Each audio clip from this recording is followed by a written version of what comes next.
भगवत गीता की यह 11 शिक्षाएं आपका जीवन बदल देंगी। पहला, मृत्यु से भी बढ़कर है, मृत्यु का भय, न कोई मरता है और ना ही कोई मारता है, सभी निमित्त मात्र हैं।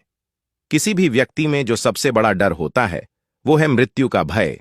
ये भय ही मनुष्य को नकारात्मकता की ओर धकेलता है, जिससे व्यक्ति अपने जीवन को उलझन से भर लेता है। भगवान श्री कृष्ण कहते हैं कि अपने भीतर के डर को बाहर कर दो, तभी आप सुकून से जी पाएंगे। ज्यादा अधिक सोचने पर जीवन पीड़ा और दुखों से भर जाता है। जिसने जन्म लिया है उसकी मृत्यु तय है। दूसरा, क्रोध का त्याग कर दें। इंसान की सबसे बड़ी कमियों में से एक है क्रोध करना। जब भी कोई व्यक्ति क्रोधित होता है तो वह अपना आपा खो बैठता है, जिस कारण से मनुष्य की बुद्धि नष्ट हो जाती है और बुद्धि का नाश हो जाने पर मनुष्य खुद अपना ही नाश कर बैठता है। तीसरा, आत्मा अजर अमर है। आत्मा को न शस्त्र काट सकते हैं, न आग उसे जला सकती है, न पानी उसे भिगो सकती है, न हवा उसे सुखा सकती है। मरता सिर्फ शरीर है, आत्मा नहीं।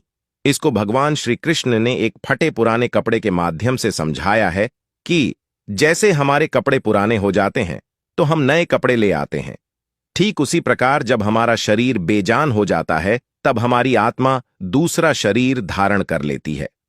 चौथा, कर्मवान बनो, आस्थावाद नहीं। कर्म पर ही तुम्हारा अधिकार है, लेकिन कर्म के फलों में कभी नहीं।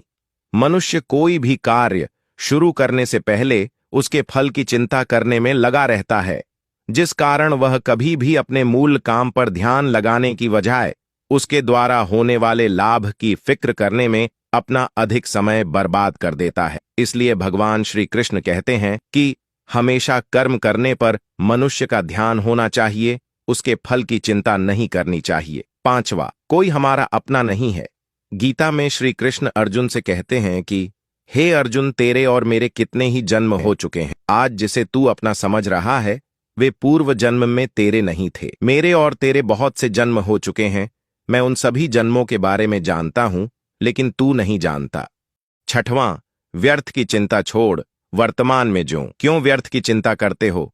किससे व्यर्थ डरते हो? कौन तुम्हें मार सकता है? आत्मा ना पैदा होती है न मरती है। जो हुआ वह अच्छा हुआ, जो हो रहा है वह अच्छा हो रहा है, जो होगा वह भी अच्छा होगा।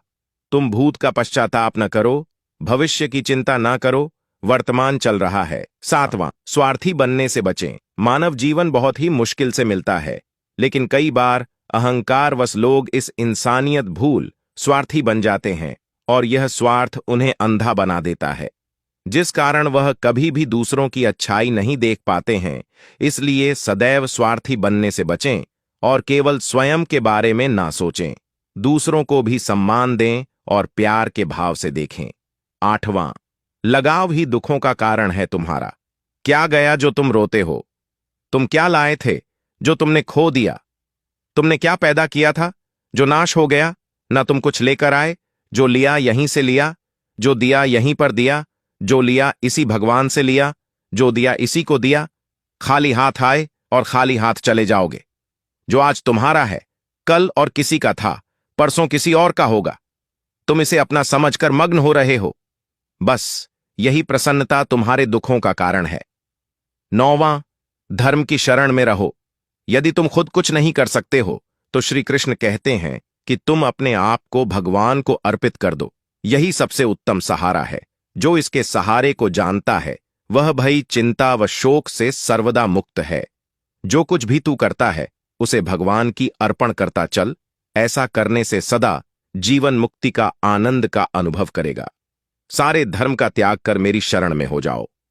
10वां, विश्वास। मनुष्य अपने विश्वास से निर्मित होता है। जैसा वह विश्वास करता है वैसा वह बन जाता है। सदैव संदेह करने वाले व्यक्ति के लिए प्रसन्नता ना इस लोक में है और ना ही परलोक में है।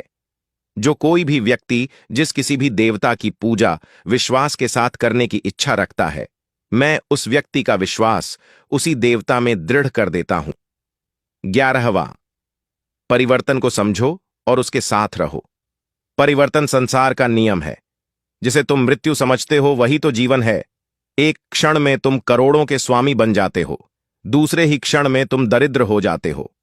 मेरा 13, छोटा बड़ा, अपना पराया, मन से मिटा, फिर सब तुम्हारा है, तुम सबके हो।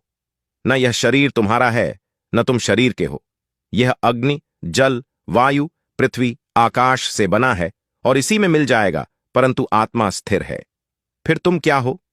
जो भी मनुष्य इन सभी बातों को पूरी निष्ठा से धारण करता है, वो एक बेहद ही खूबसूरत जीवन व्यतीत करता है। कुछ लोग वीडियो को इग्नोर करते हैं और अपने जीवन से जुड़ी अच्छी जानकारियां छोड़ देते हैं। आपसे मेरी प्रार्थना है, वीडियो को लाइक शेयर जरूर करें। आपका एक लाइक शेयर मुझे बहुत मोटिवेट करता है। वीडियो को अंत तक देखने के लिए आपका धन्यवाद। आप अपना और अपनों का ख्याल रखना।